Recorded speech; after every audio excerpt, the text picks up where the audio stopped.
नमस्कार, स्वागत है डीडी न्यूज में आप सभी का। मैं हूं अश्विनी कुमार मिश्र।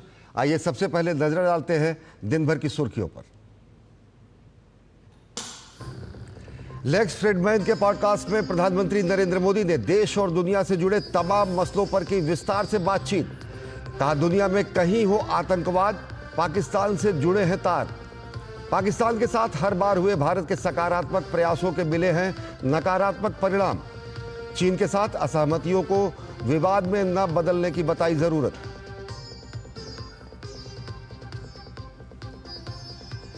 प्रधानमंत्री नरेंद्र मोदी ने अमेरिकी राष्ट्रपति डोनाल्ड ट्रंप के नेतृत्व की सराहना की। भारत को बताया बुद्ध और गांधी की धरती। भारत संघर्ष नहीं, समन्वय का समर्थक। कहा, आरएसएस से राष्ट्र निर्माण और समाज सेवा के संस्कार मिले। गोधरा दंगों पर विरोधियों को घेरा। कहा, मैं चुनाव केंद्रित नहीं, लोक केंद्रित सरकार चलाता हूं।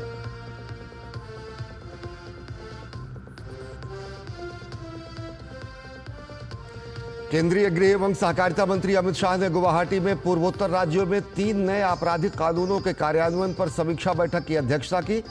कोकराझार के डोटमा के ऑल बोडो स्टूडेंट्स यूनियन के 57वें वार्षिक सम्मेलन को किया संबोधित। कहा, बोडोलैंड के विकास के लिए 1500 करोड़ रुपए का आवंटन। अब यहां उन्माद और अलगाववाद के बजाय शिक्षा और विकास की होती है बात।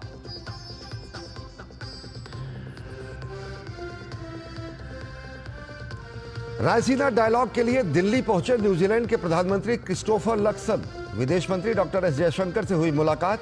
कल प्रधानमंत्री नरेंद्र मोदी के साथ संयुक्त रूप से करेंगे रायसीना डायलॉग का उद्घाटन। अन्य मेहमानों का आना भी जारी।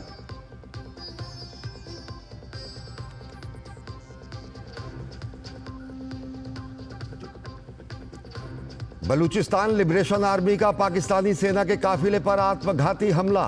बीएलए ने 90 पाक सैनिकों को मारने का किया दावा। पाकिस्तान सेना ने बीएलए के दावों से इतर नुकसान को बताया काफी कम।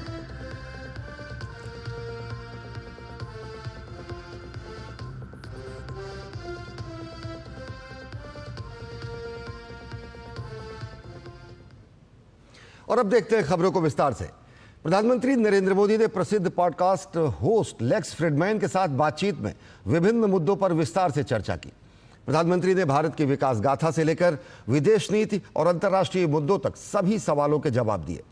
प्रधानमंत्री ने बचपन और गरीबी से जुड़े अपने अनुभवों पर भी बातचीत की। प्रधानमंत्री ने कहा कि उन्होंने जीवन के हर दौर को कृतज्ञता के साथ अपनाया और गरीबी को कभी संघर्ष के रूप में नहीं देखा। मैंने तो कभी स्कूल में जूते वूते पहनने का सवाल ही नहीं था। एक दिन मैं स्कूल जा रहा था, मेरे मामा मुझे रास्ते में मिल गए। उन्होंने देखा, अरे तुम ऐसे स्कूल जाता है, जूते वूते नहीं है। तो उस समय उन्होंने कैनवास के जूते खरीद के मुझे पहना दिए। अब उस समय तो शायद वो 10-12 रुपये में आते होंगे वो जूते। अब वो कैनवास के थे, उस पर दाग लग जाते थे, तो सफ़ेद कैनवास के जूते थे।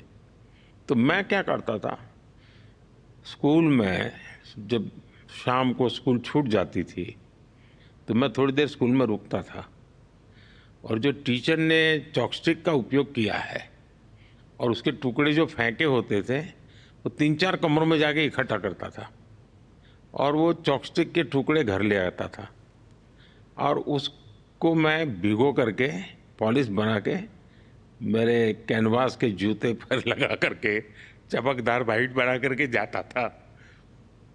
तो मेरे लिए वो संपत्ति थी बहुत। हाँ, मैं वैभव अनुभव करता था।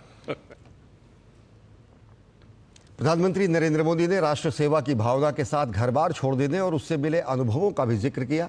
प्रधानमंत्री ने कहा कि उनके जीवन में स्वामी विवेकानंद के जीवन का गहरा प्रभाव रहा। राष्ट्रीय स्वयंसेवक संघ के साथ अपने जुड़ाव की चर्चा करते हुए प्रधानमंत्री ने कहा कि इससे उन्हें राष्ट्र निर्माण और समाज सेवा के संस्कार मिले। 100 साल में राष्ट्रीय स्वयंसेवक संघ ने भारत के सारे चकाचौंध दुनिया से दूर रहते हुए एक साधक की तरह समर्पित भाव से तो मेरा ये सौभाग्य रहा कि ऐसे पवित्र संगठन से मुझे संस्कार मिले जीवन के, लाइफ ऑफ पर्पज मुझे मिला। फिर मेरा सौभाग्य रहा कि मैं कुछ पल के लिए, कुछ समय के लिए संतों के बीच चला गया, तो हम मुझे आध्यात्मिक अधिष्ठान मिला, तो शिस्त मिली, लाइफ ऑफ पर्पज मिला, संतों के बाद आध्यात्मिक अधिष्ठान मिला। स्वामी आत्मस्थानंद जी जैसे लोगों ने जीवन भर मेरा हाथ पकड़ करके रखा, हर पल मेरा मार्गदर्शन करते रहे। तो रामकृष्ण मिशन, स्वामी विवेकानंद जी, उनके विचार, संघ के सेवा भाव, इन सब ने मुझे घड़ने में बहुत बड़ी भूमिका अदा की है। प्रधानमंत्री ने देश के लिए राष्ट्रीय स्वयंसेवक संघ के योगदान का उल्लेख करते हुए इसके प्रयासों की चर्चा की। आरएसएस के विचारों और संस्कारों का जिक्र करते हुए प्रधानमंत्री नरेंद्र मोदी ने कहा कि अन्य मजदूर संगठनों ने जहां मजदूरों की एकता का आह्वान किया, वहीं संघ ने मजदूरों को विश्व एकता का संदेश दिया। ये सेवा भारती जो गरीब बस्तियां होती है, झुग्गी झोपड़ी में गरीब लोग रहते हैं, जिसको वो सेवा बस्ती कहते हैं, मेरी मोटी मोटी जानकारी है करीब 1.25 लाख सेवा प्रकल्प चलाते हैं वो, और किसी सरकार की मदद के बिना, जो समाज की मदद से वहाँ जाना, समय देना, बच्चों को पढ़ाना, उनके हेल्थ की चिंता करना, ऐसे ऐसे काम करते हैं। संस्कार उनके अंदर लाना, उस इलाके में स्वच्छता का काम करना, यानी बिल्कुल 1.25 लाख एक छोटा नंबर नहीं है। वैसे कुछ स्वयंसेवक हैं, संघ में से ही गढ़े हुए हैं, वो वनवासी कल्याण आश्रम चलाते हैं, और वो जंगलों में आदिवासियों के बीच में रह करके आदिवासियों की सेवा करते। 70,000 से ज़्यादा वन टीचर वन स्कूल, एकल विद्यालय चलाते हैं।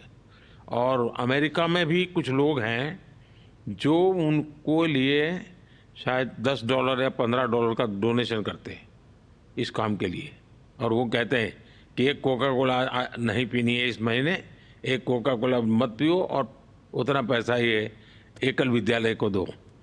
अब 70,000 एकल विद्यालय आदिवासी बच्चों को पढ़ाने के लिए करना। कुछ स्वयंसेवकों ने शिक्षा में क्रांति लाने के लिए विद्या भारती नाम का संगठन खड़ा किया। करीब 25,000 स्कूल चलते हैं उनके देश में।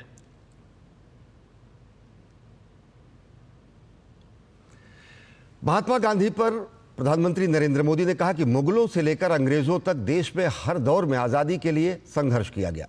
महात्मा गांधी ने आज़ादी के इस संघर्ष को जन आंदोलन में बदल दिया।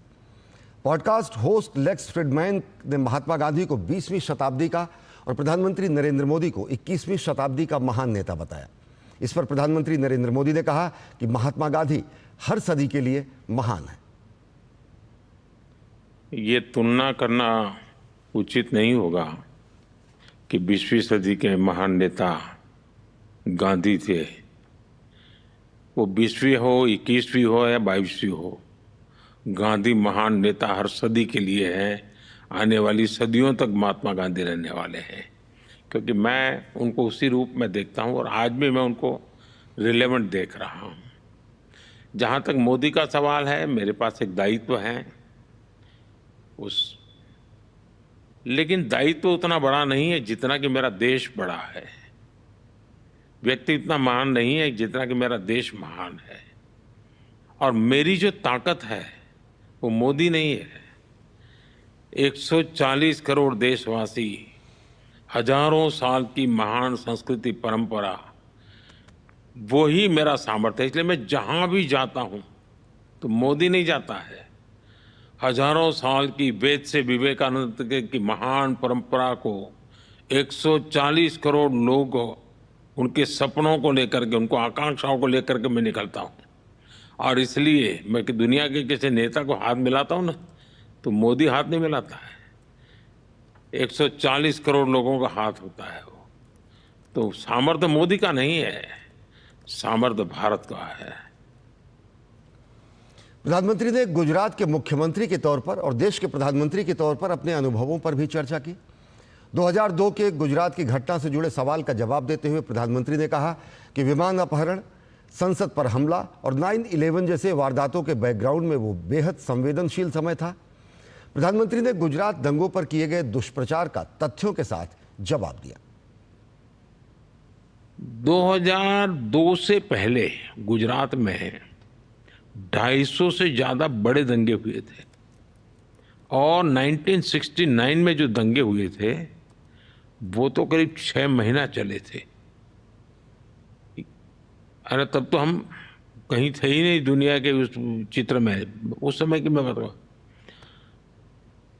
और इतनी बड़ी घटना एक ऐसा स्पार्किंग पॉइंट बन गया कि कुछ लोगों की हिंसा हो गई, लेकिन न्यायालय ने उसको बहुत डिटेल में देखा है, लंबे अरसे। और उस समय हमारे जो विरोध के लोग हैं वो सरकार में थे और वो तो चाहते थे कि हम पर जितने आरोप लगे थे हमको सजा हो जाए, लेकिन उनके लाखों कोशिश के बाद भी जुडिशरी ने पूरी तरह डिटेल में उसका एनालिसिस किया, 2 बार किया और अब पूरी तरह निर्दोष। जिन लोगों ने गुनाह किया था उनके लिए न्यायालय ने अपना काम किया है। लेकिन सबसे बड़ी बात है, जिस गुजरात में साल में कहीं कहीं दंगे हुआ करते थे, 2002 के बाद आज 2025 है, गुजरात में 20-22 साल में कोई बड़ा दंगा नहीं हुआ, पूरी तरह शांति है। और हमारी कोशिश ये रही है कि हम वोट बैंक की राजनीति नहीं करते, हम सबका साथ, सबका विकास, सबका विश्वास, सबका प्रयास, इसी मंत्र को लेकर के चलते हैं। पॉलिटिक्स ऑफ अपीजमेंट से हमने पॉलिटिक्स ऑफ एस्पिरेशन की तरफ गए हैं। पाकिस्तान से रिश्तों के जुड़े सवाल पर प्रधानमंत्री नरेंद्र मोदी ने कहा कि भारत ने हमेशा सकारात्मक पहल की, लेकिन जवाब नकारात्मक मिला। प्रधानमंत्री ने कहा कि पाकिस्तान की आतंकवाद की नीति आज दुनिया के सामने बेनकाब हो चुकी है। प्रॉक्सी वॉर चल रहा है। अब ये कोई आइडियोलॉजी नहीं है, आइडियोलॉजी ऐसी थोड़ी होती है, लोगों को मारो काटो, टेररिस्टों को एक्सपोर्ट करने का काम चल रहा है। और सिर्फ हमारे साथ ही नहीं, अब दुनिया में कहीं पर भी टेररिस्ट की घटना घटती है तो कहीं न कहीं सूत्र पाकिस्तान जाकर के अटकते हैं। अब देखिए 9/11 इतनी बड़ी घटना घटी अमेरिका में, उसका मेन जो सूत्रधार था ओसामा बिन लादेन, वो आखिर में कहाँ से मिला? पाकिस्तान में ही शरण लेके बैठा था। तो दुनिया पहचान गई है कि ये प्रकार से आतंकवादी प्रवृत्ति, आतंकवादी मानसिकता, और वो सिर्फ भारत ही नहीं, दुनिया भर के लिए परेशानी का केंद्र बन चुका है। और हम लगातार उनको कहते रहे कि इस रास्ते से किसका भला होगा, आप आतंकवाद के रास्ते को छोड़ दीजिए, ये स्टेट स्पॉन्सर्ड टेररिज्म जो है वो बंद होना चाहिए, नॉन स्टेट एक्टरों के हाथ में सब छोड़ दिया है, क्या होगा फायदा। और इसकी शांति के प्रयासों के लिए मैं खुद लाहौर चला गया था। मेरे प्रधानमंत्री बनने के बाद मैंने मेरे शपथ समारोह में पाकिस्तान को स्पेशली इनवाइट किया था ताकि एक शुभ शुरुआत हो, लेकिन हर बार हर अच्छे प्रयासों का परिणाम नकारात्मक निकला। चीन से जुड़े सवाल का जवाब देते हुए प्रधानमंत्री ने कहा कि दोनों देशों का मिलकर आगे बढ़ने का इतिहास रहा है। प्रधानमंत्री ने विश्वास जताया कि बेहतर संबंधों के साथ दोनों देश आगे बढ़ेंगे। 2020 में जो सीमा पर जो घटनाएं घटी उसके कारण हमारे बीच स्थितियां काफ़ी दूरी की बन गई, लेकिन अभी राष्ट्रपति श्री के साथ मेरा मिलना हुआ, उसके बाद सीमा पर जो चीज़ें थी उसमें नॉर्मल से आ चुकी हैं। 2020 के पहले की स्थिति में हम लोग अब काम कर रहे हैं। अब धीरे धीरे वो विश्वास और वो उत्साह और उमंग और ऊर्जा वापस आ जाए, वो उसको एक थोड़ा समय लगेगा कि बीच में 5 साल का अंतराल गया है। हमारा साथ होना ना सिर्फ बेनिफिशियल है बल्कि ग्लोबल स्टेबिलिटी और प्रॉस्पेरिटी के लिए भी जरूरी है। और जब 21वीं सदी एशिया की सदी है तो हम तो चाहेंगे कि भारत चीन के बीच में स्पर्धा सब स्वाभाविक है, स्पर्धा कोई गलत चीज नहीं है, संघर्ष नहीं होना चाहिए। प्रधानमंत्री ने अमेरिकी राष्ट्रपति डोनाल्ड ट्रंप के साथ अपने मित्रता पर भी बातचीत की। प्रधानमंत्री ने कहा कि राष्ट्र प्रथम की भावना दोनों की साझा सोच है। अमेरिका के राष्ट्रपति स्टेडियम में नीचे बैठ करके सुन रहे हो और मैं मंच पर से भाषण कर रहा हूं, ये उनका बड़प्पन है। मैं भाषण करके नीचे गया और हम तो जानते हैं कि अमेरिका की सिक्योरिटी की कितनी बड़ी वो रहता है, कितने प्रकार की स्क्रूटिनी होती है। मैं जाकर के वो रहे इसके लिए धन्यवाद करने गया। फिर मैंने उनको ऐसे ही कहा, अगर मैंने कहा आपको इतराज ना हो तो आइए हम जरा एक पूरे स्टेडियम का चक्कर काट के आते हैं, इतने लोग हैं तो हाथ ऊपर करके नमस्ते करके आ जाते हैं। आपकी अमेरिका की लाइफ में ये इम्पॉसिबल है कि हजारों की भीड़ में अमेरिकन राष्ट्रपति चल पड़े, एक पल का भी विलंब किए बिना तो मेरे साथ चल पड़े भीड़ में। अमेरिका की जो सुरक्षा तंत्र था पूरा एकदम से वो हो गया था, डिस्टर्ब हो गया था। मेरे लिए टच कर गया कि इस व्यक्ति में हिम्मत है, ये डिसीजन खुद लेते हैं। और दूसरा, मोदी पर उनको भरोसा है कि मोदी ले जा रहा है तो चलिए चलते हैं। तो ये आपसी विश्वास का भाव, ये इतना हमारा मजबूती मैंने उसी दिन देखा। और मैंने राष्ट्रपति ट्रंप को उस दिन जिस रूप में महसूस किया कि सिक्योरिटी वालों को पूछे बिना मेरे साथ चल देना हजारों लोगों के बीच में, अब उसका वीडियो देखोगे तो आपको आश्चर्य होगा। और जब उन पर गोली चली अब इस चुनाव कैंपेन में, तो मुझे राष्ट्रपति ट्रंप एक ही नजर आए। उस स्टेडियम में मेरा हाथ पकड़ करके चलने वाले ट्रंप और गोली लगने के बाद भी अमेरिका के लिए जीना, अमेरिका के लिए ही जिंदगी, ये जो उनका रिफ्लेक्शन था, क्योंकि मैं नेशन फर्स्ट वाला हूँ, वे अमेरिका फर्स्ट वाले हैं, मैं भारत फर्स्ट वाला हूँ, तो हमारी जोड़ी बराबर जम जाती है। और खबरें अभी और भी हैं, लेकिन वक्त हो चला एक छोटे से ब्रेक का। देखते रहिए डीडी न्यूज़।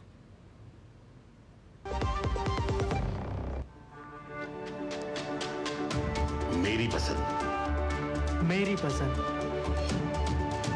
मेरी पसंद, मेरी पसंद, हमारी पसंद, हम सबकी पसंद। मजबूत देश का मजबूत सरिया हो गया स्टील। जो लक्ष्य चुना था समझ आने लगा है। जीएलए यूनिवर्सिटी, उच्च लक्ष्य की निश्चित प्राप्ति। गोल्डी मसाले के 100 ग्राम के स्पेशल पैक्स में फ्रेशनेस लॉक है। ऐसे गोल्डी मसाले जहां जाएं रिश्ते बनाएं। और ब्रेक के बाद आप सभी का स्वागत है। केंद्रीय गृह एवं सहकारिता मंत्री अमित शाह असम के दौरे पर हैं, जहां उन्होंने कई कार्यक्रमों में हिस्सा लिया। अमित शाह ने असम में शांति स्थापना और विकास कार्यों के लिए प्रधानमंत्री नरेंद्र मोदी के कार्यों की सराहना की। केंद्रीय गृह मंत्री ने असम समेत पूरे पूर्वोत्तर के खराब हालात के लिए कांग्रेस की पूर्ववर्ती सरकारों को जिम्मेदार ठहराया। केंद्रीय गृह मंत्री अमित शाह ने असम के गुवाहाटी में पूर्वोत्तर क्षेत्र के मुख्यमंत्रियों के साथ भारतीय न्याय संहिता की प्रगति की समीक्षा बैठक की। केंद्रीय गृह मंत्री अमित शाह असम के कोकराझार के डोटमा में ऑल बोडो स्टूडेंट्स यूनियन के 57वें वार्षिक सम्मेलन में शामिल हुए। इस कार्यक्रम में गृह मंत्री के साथ असम के मुख्यमंत्री हिमंता बिस्वा शर्मा और बोडोलैंड टेरिटोरियल काउंसिल BTC के प्रमुख प्रमोद बोरो भी मौजूद रहे। सम्मेलन के आखिरी दिन अमित शाह ने छात्रों को संबोधित करते हुए बोडोलैंड के विकास के लिए प्रतिबद्धता जताई, तो वहीं कांग्रेस पर तीखा हमला बोलते हुए कहा कि कांग्रेस ने बोडो समझौते का मजाक उड़ाया, लेकिन इस समझौते से बोडोलैंड में शांति और विकास आया है। उन्होंने कहा कि बोडोलैंड में पहले उन्माद, उत्पाद और अलगाववाद की बात होती थी, अब शिक्षा, विकास और उद्योग की बात होती है। एक जमाना था उन्माद, उत्पाद और अलगाववाद की बात होती थी, आज शिक्षा, विकास और इंडस्ट्री की बात होती है।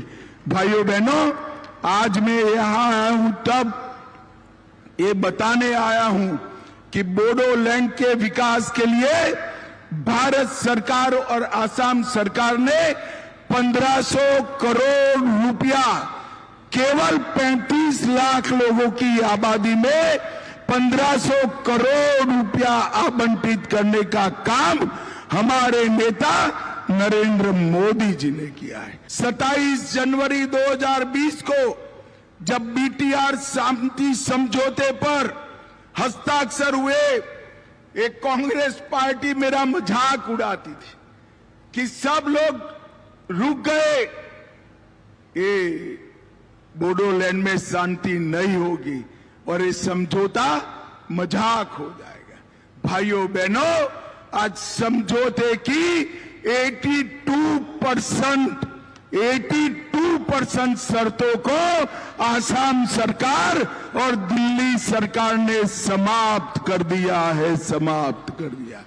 और मैं आज आपको बताकर जाता हूं कि अगले 2 साल में समझौते का 100% क्रियान्वयन नरेंद्र मोदी जी के नेतृत्व में भारत सरकार कर देगी। केंद्रीय गृह मंत्री अमित शाह ने गुवाहाटी में पूर्वोत्तर राज्यों में 3 नए आपराधिक कानूनों के कार्यान्वयन पर समीक्षा बैठक की अध्यक्षता की। बैठक के दौरान गृह मंत्री ने असम के आपराधिक जांच विभाग सीआईडी द्वारा तैयार की गई new criminal laws standard operating procedures and rules पुस्तक का भी विमोचन किया। बैठक में पुलिस, जेल, कोर्ट, अभियोजन और फॉरेंसिक से संबंधित विभिन्न नए प्रावधानों के पूर्वोत्तर राज्यों के कार्यान्वयन और वर्तमान स्थिति की समीक्षा हुई। बैठक में पूर्वोत्तर के सभी राज्यों के मुख्यमंत्री और मणिपुर के राज्यपाल भी शामिल हुए। Bureau report, DD news. विदेश मंत्री डॉक्टर एस जयशंकर ने नई दिल्ली में न्यूजीलैंड के प्रधानमंत्री क्रिस्टोफर लक्सन से मुलाकात की। न्यूजीलैंड के प्रधानमंत्री 20 मार्च तक भारत की यात्रा पर हैं। प्रधानमंत्री लक्सन रायसीना डायलॉग में मुख्य अतिथि के रूप में हिस्सा लेने के लिए भारत यात्रा पर है। सोमवार को प्रधानमंत्री नरेंद्र मोदी के साथ द्विपक्षीय बातचीत करेंगे। इस दौरान मुक्त व्यापार समझौते को आगे बढ़ाने को लेकर चर्चा होगी। इसके अलावा अन्य द्विपक्षीय मुद्दों और वैश्विक घटनाक्रम पर भी दोनों देश चर्चा करेंगे। प्रधानमंत्री का पदभार संभालने के बाद न्यूजीलैंड के प्रधानमंत्री की यह पहली भारत यात्रा है।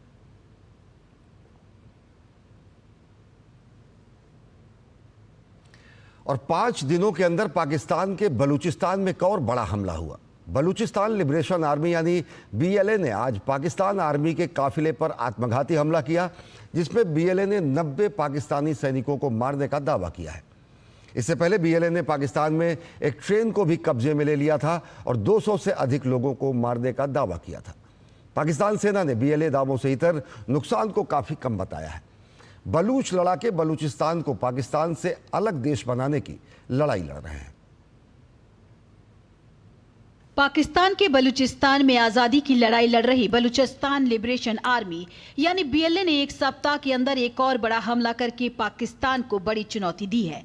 पाकिस्तान के बलूचिस्तान में बीएलए ने एक बार फिर पाकिस्तानी सेना को निशाना बनाया और पाक आर्मी के काफिले पर एक बड़ा आत्मघाती हमला किया है। बलूचिस्तान के नौशाकी जिले में इस घटना को अंजाम दिया गया है, जिसका एक वीडियो भी सामने आया है, जिसमें सेना की 8 बसों के काफिले की एक गाड़ी को आत्मघाती हमलावर ने अपने वाहन से टकराकर उड़ा दिया। बीएलए का दावा है कि उसने इस हमले में 90 पाकिस्तानी सैनिकों को मार गिराया है, जबकि पाक सरकार का मारे गए लोगों को लेकर दावा इससे काफी अलग है। 5 उनके लोग मारे गए हैं और कुछ लोग जख्मी हैं, लेकिन बीएलए की तरफ से वो जो मैसेज आ रहा है कि वो 90 पाकिस्तानी सोल्जर्स मारे गए हैं इसमें, जिसमें से एक बस तो पूरी तरह से नष्ट हो गई और दूसरी बस के ऊपर भी उन्होंने हमला किया।